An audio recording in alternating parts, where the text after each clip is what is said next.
New information tonight in the case against a woman charged with killing her 4-year-old daughter 10 years ago. 10 years since the incident, Dominique Brewer was in court today accused of killing her child. A mother arrested. Manatee County deputies just charging a woman for her 4-year-old daughter's death a decade ago.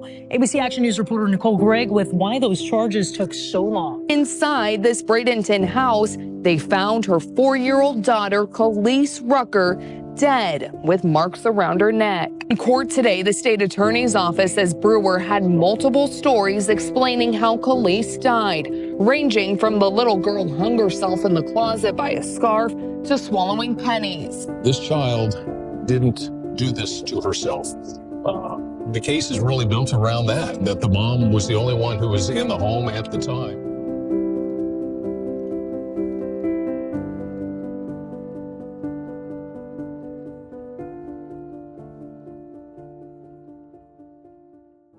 Hey guys, welcome to Heart of the Matter.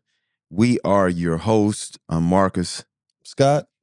This podcast takes a deep dive into the issues of a man's heart. It is our sincere desire to present practical ways of being centered in all areas of your life. Today, we got one of our good friends, Rucker, here with us. No. Today, we have one of our brothers here. I like that better. Rucker with us. We're going to try to pry some stuff out of my brother today. You ain't got to pry. I know the assignment.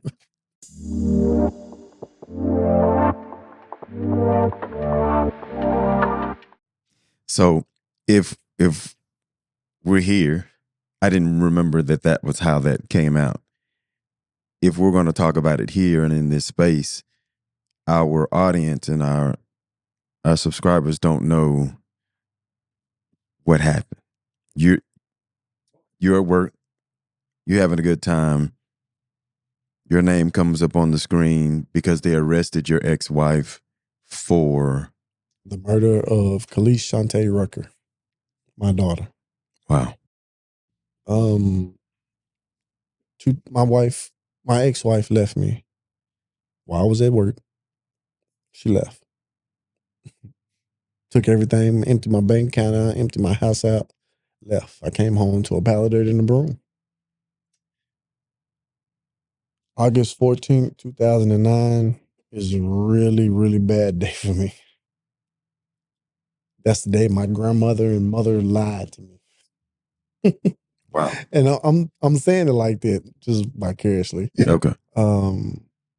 They said, Mama called me and said, go to your grandmother's house, something wrong with your Uncle Dave. I said, for real? Okay, here I come. You know, I'm mama's boy, big grandson. I'm going to go see what I can do. And drove down there, about 20 minutes away, not too far. I see my uncle sitting on the porch. I said, Uncle David, you all right? He's just looking at me. I'm tripping. I don't know what's going on. My grandma come to the door. I go in the house. And I said, Granny, what's going on? She said, baby, sit down. And I see cars just start pulling up. I'm literally, just like I'm saying, cars just. And I said, no, what's going on? And nobody called nobody by their real name in the country. She said Pink. And it just hit me. Hit me like a brick, boy. I'm in the face. No, tell me what's wrong with my baby. Right now. And my aunties running the house. Whole army of folks come in the house. Because they know, don't nobody handle death well. No. Especially not your tragically. Somebody that close. You hear me? Well, yeah. Especially like you said, your child. Yeah. So they told me she died. But they didn't know how she died. So at this time I didn't know where Dominique was. I didn't know how to get in touch with her. My girlfriend at the time found her through some pay app. You get on the internet and you can find people. So we found her. I think my auntie paid for my flight to Florida. Me, my mom, and my ex went down to Florida. Found where she at.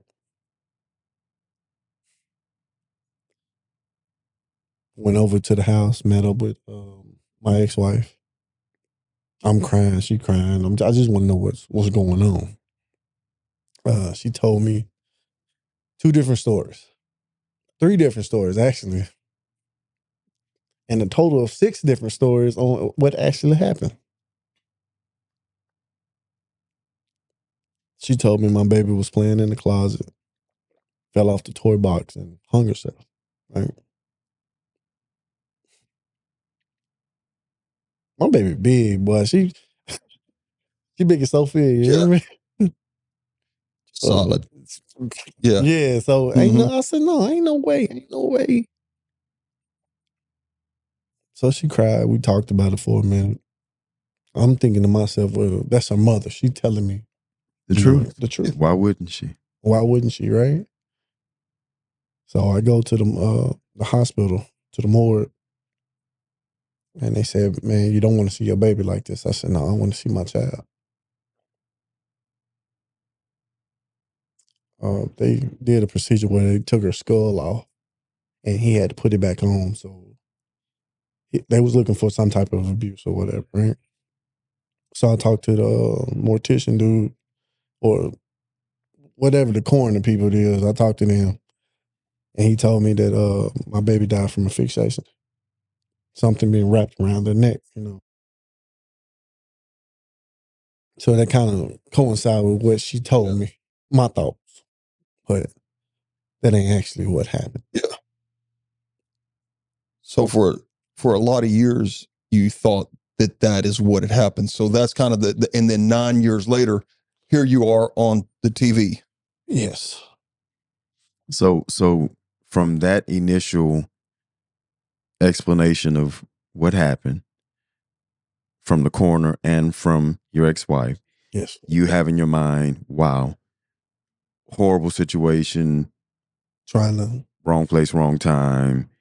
Okay, so tough enough as it is to embrace as a father, as a parent, losing a child, it's what you are forced to accept. And it's 9 years later, you find out that she's being arrested. It's something different. Yeah. And it's something different. So when you're in the break room cutting up, this is when you find out that the story that you've believed for the last 9 years. No, it get worse. It get worse. Okay. So the story is going on, right? So I'm sorry. My ex-wife gets on there and gets on Facebook or whatever and tells me, baby, I think Dominique dead. I said, what? She got to doing some research.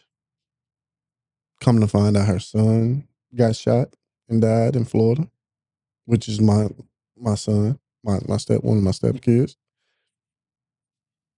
Come to find out that she's dead. I said, how she died? The picture pulled up like a glamour shot. We're old enough. They, modeled up or whatever. Their own mom's got some, right? So I said, yeah, that's her. It wasn't her. She was using a dead woman's identification. Yeah. You see that face you made? I heard you swallow.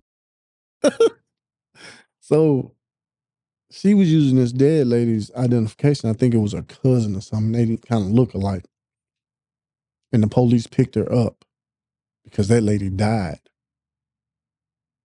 And she dead. So we got you. That's how she ended up getting booked in. So after that, then all of this stuff comes up at the same time. So did she have something to do with the lady and your stepson? My stepson was being one of these young dummies. YN? Yes. And got herself caught up in the wrong crowd and, one of them. So she's been arrested and you were aware with this? In here, trying to figure out what's going on. So, we moved to Fort Worth, bought us a house, living life. 2020. I'm working. Police contacted us and said the trial gonna be at this date. Trial wasn't that date. Push back because her attorney want this. Okay, it's gonna be this date. Push back because her attorney said they needed continuous for this. This whole time I'm taking off of work and, trying to get myself mentally prepared to go down here and stand on trial for whatever. So when we finally do go down there, I think it was in November sometime like that. We get down there and before that, she in jail. We go to Disney World, go to have a family vacation. My wife say, I think you need to go talk to her. So I go talk to her while she's locked up. You sitting in there in front of the TV screen, talk to her while she on camera and whatnot. And told her I forgive her. I told her I forgive her. That was one of the hardest things. That was about one of the hardest things I think I've ever done. I literally told the person that murdered my child that I forgive him. What do you think led you to that place? Because that really, on the outside looking in, that sounds really difficult for me. My heart is beating right now so fast just by telling you that. Yeah. I thank God for legacy, brother. I thank God for the people that I have in my corner that I can talk to. Brother McDowell and all his infinite wisdom. I love that man. He gave me a hug. He seen something was wrong with me, right? He gave me a hug. Brother Townsend too. Yeah, Brother Townsend too. Said, I've been there. I'm going through that. I done seen this. Brother McDowell said, have you forgave her? Straight like that? I said, yeah, I forgive her. Have you forgiven yourself? And that sent me down a whole nother road. Right there, just that. I jumped past some stuff and went to that because that's what I was dealing with. I've never forgiven myself.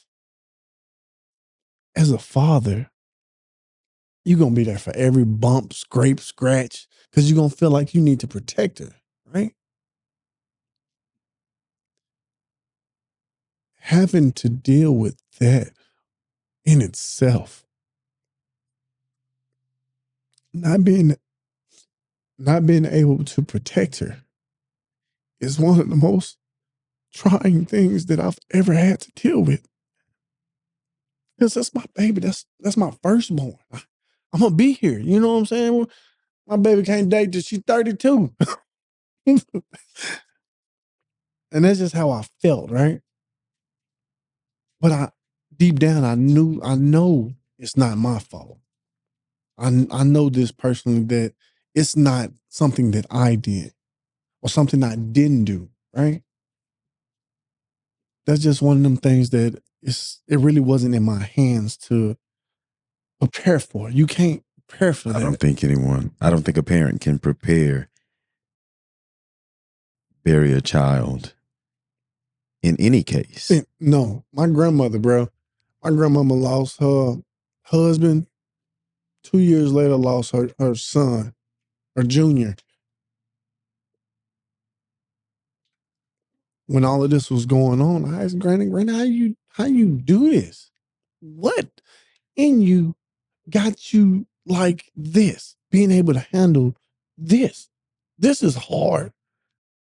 It's so hard. She said, baby, pray about it. Give it to God. I got one of my old grandmamas, right? Right. That Big mama. No, this is just a grandma. Big mama gone. This is grandma. Big mama is her mama. Yeah. But nah, man, it's a blessing to have a good group that encourages you. We need encouragement.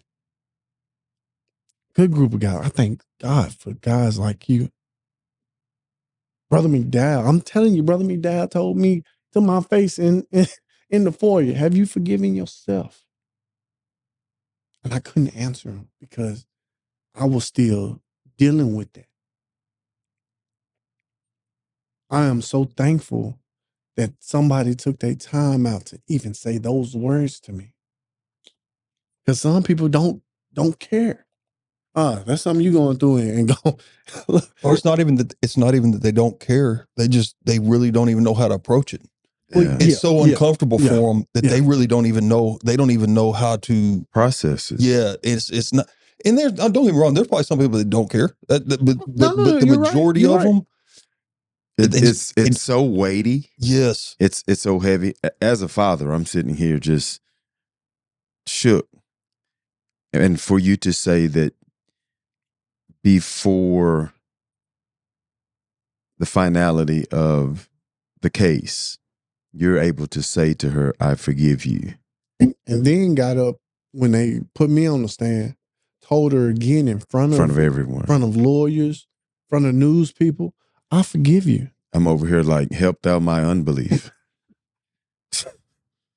She's dealing with an evil and a demon that I have nothing or no realization of, because that's her child too.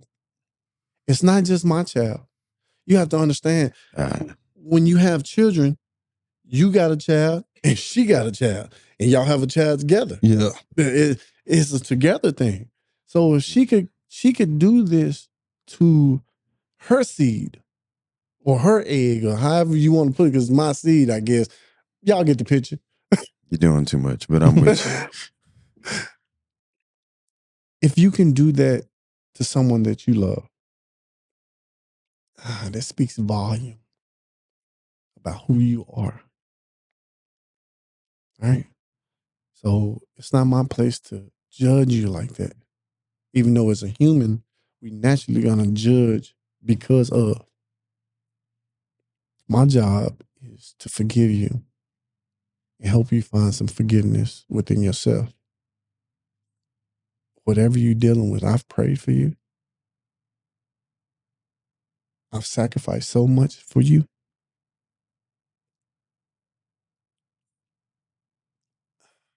You couldn't fathom the stuff that I've actually been through with this woman. Because if I'm just trying to put it in words, the worst part of my life has been with you. I got married young, 18 years old. I'm a man. So before you even go there, I first want to thank you for sharing that with us. Like the level of vulnerability to even go back to those moments, as emotional as that has to be. Because I'm outside of it, and I'm telling you, I'm tense right now. And that's the cleanest way as I can say it right now. I'm tense. I'm tense. You got a niece that you've never met. Both of y'all have a niece that you never met. But I got a niece that I have met. Already. Right? And I have a daughter and I have a son. So where I think I understand it, there's no way that I can. Because I haven't had to live it. And listening to your story and the gravity of the issue, the weight of it, I'm tense. Like, we should pray out anyway, but we're gonna have to pray out on this one right here, just because I don't, you know.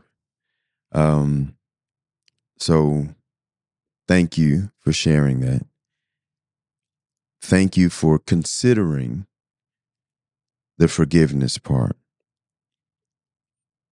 I honestly, when I said that, and what you just said after that, when you said she has a child, she has a weight that she's dealing with on her own side of it, because she has a child, you have a child, and the two of you have a child together. I don't know that I've ever heard it said like that before. And that was strong for me right there, because I'm guilty of even telling my wife, they're my kids. And although I know that to not be true in its totality, you saying that today, I think I just grew a little bit. That, you know, like I know it. I know that those are her children. And I know that those are my children. But just you saying that has caused me to look at it differently. And I don't know that I will say from this point forward as strongly with my chest, oh, they're my kids. Even though they're my kids. But I didn't want to cut you off. You were going back to being married early at 18. The whole situation, bro, is basically I had a job to do. Just like she had a job to do. She dropped the ball. I did whatever I was taught to do. I put forth the effort. And found wanting. Because my baby was 4 years old. She hadn't been in this world. You feel me? Oh, bro. She hadn't been in this world that long to experience life, you know, to see who life she's affecting. But unbeknownst to me, I don't know if I said that right, God got a way of doing everything.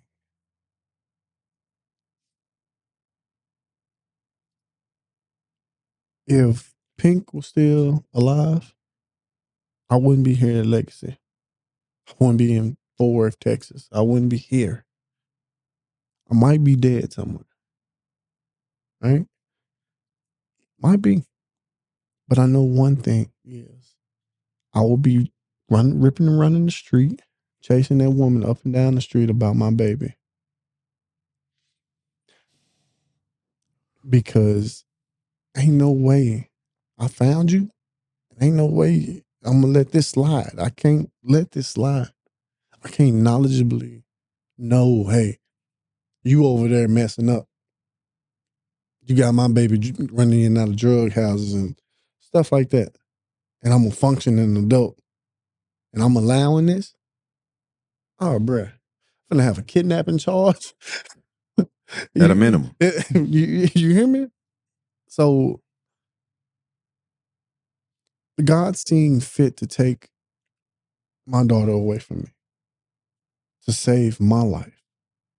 Man, you are saying some really profound things, because one of the questions I wanted to ask you as you was going down this road is, how do you come to a place where you don't blame God?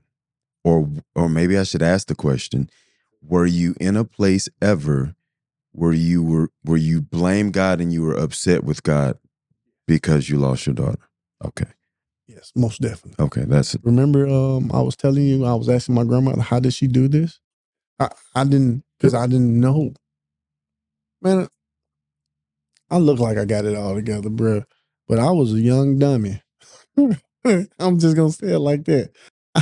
I will fight you, shoot at you, stab you. I've been in a whole bunch of stuff.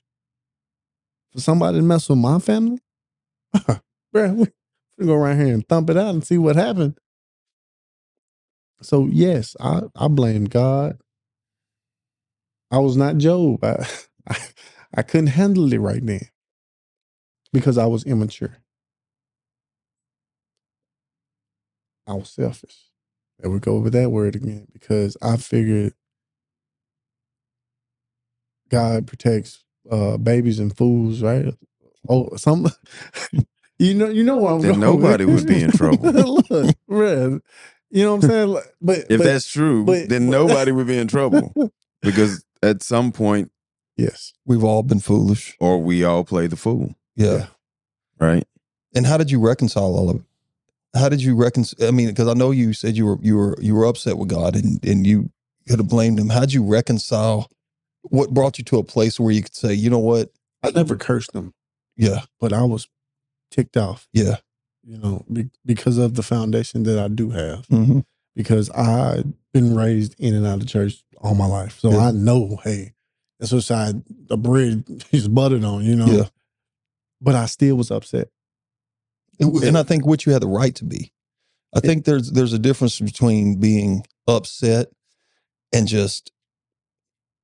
No, I like where you're going with it, because I didn't just stop being upset with God right then. Like, oh, Yeah. I got over it. No. I was upset with God all the way until maybe 2 years ago. Yeah. That's when I was sitting at the island with my wife and we was talking about, man, around Pink birthday, September 22nd. I said, man, Pink could be this old whoop to whoop. And I got to thinking, if she was still alive, where would I be? What would I be doing? I came to myself and I was like, well, it wouldn't be no Jelly. It wouldn't be no Bonnie. It'll be Rucker ripping and running up and down Florida doing some silly stuff because I need to know where my child is. And I'm turning over every rock, every stone, knocking down walls, houses, you name it. I'm going to be doing it. So if I didn't ever get past that point, I wouldn't be the man that I am today. So I take it as, that's when I stopped being mad at God, because I think God removed my daughter from a situation that I had no control over. None. I couldn't tell good or bad, hey, this need to be like this. I would have had no say so on her raising her, her upbringing and nothing like that. It would have been a bad thing. And that's just the way I look at it. I know I might not be right, but that's genuinely how I feel. One of my good friends lost his daughter a couple months ago. I was able to sit on the phone, talk to him, talk him through it because of my experience. So it's a whole thing. It's not just, oh, you're just gonna get over it. You don't. We're human. We take that whole thing into context that, yes, stuff happens for a reason. God perfect my timing. I love it. We want stuff to happen right then. Absolutely. And it's never going to happen that way. So I like that you said, you understand that he's in control. Yes. There's some things that are just completely out of your control. And Romans 8 says all things. First it says, and we know. There's a certainty to that. And we know, this is the English Standard, for those who love God, all things work together for good, with all those who are called according to his purpose. And just because you may not be able to explain it away in this moment doesn't mean that it doesn't work for good.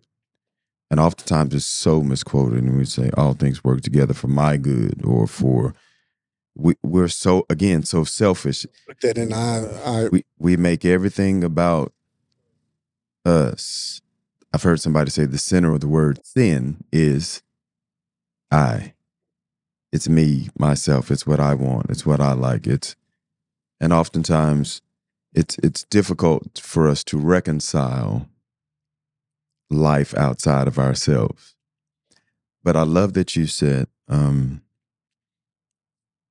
you were presented with a situation where someone else Yes. was going through the very thing that you've already gone through. And I've talked to different people, right? That's going through that have went through the same thing. But this was so personal because I've known him for years. You know, it just that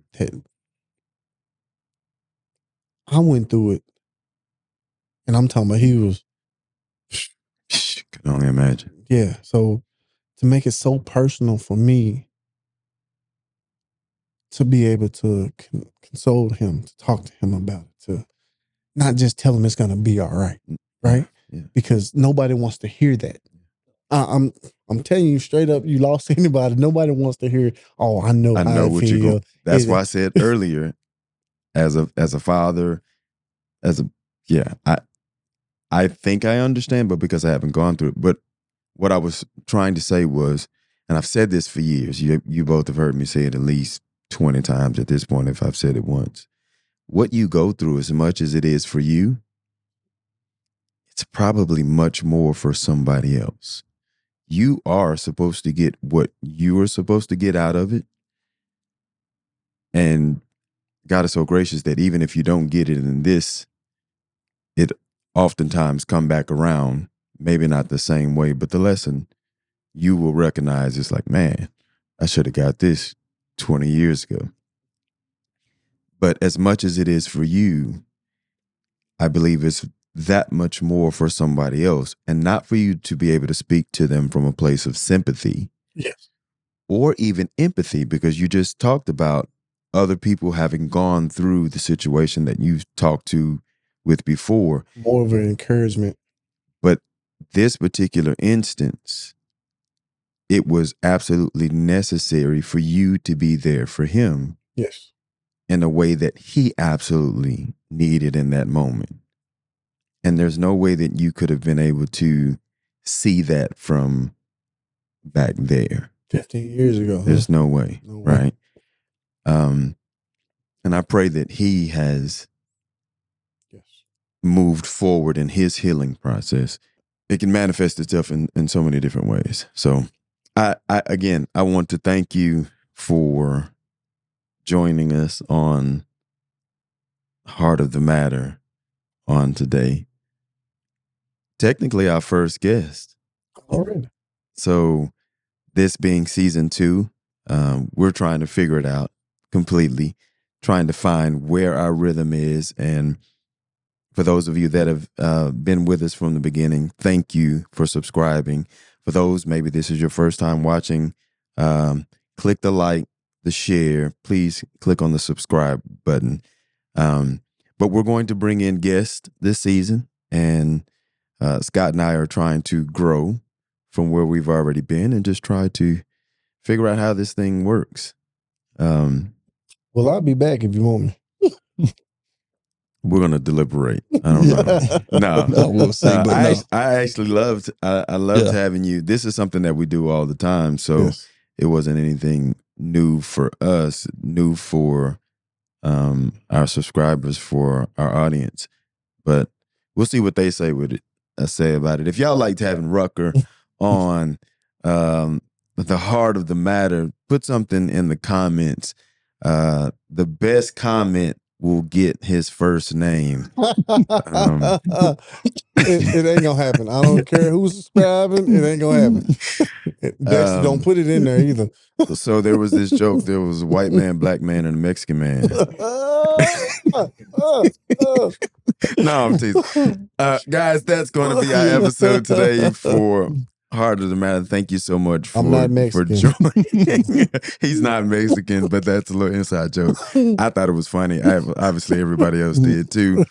Come back. Join us next time here on Heart of the Matter. I'm Marcus. I'm Scott. I'm Rucker. See you guys next time.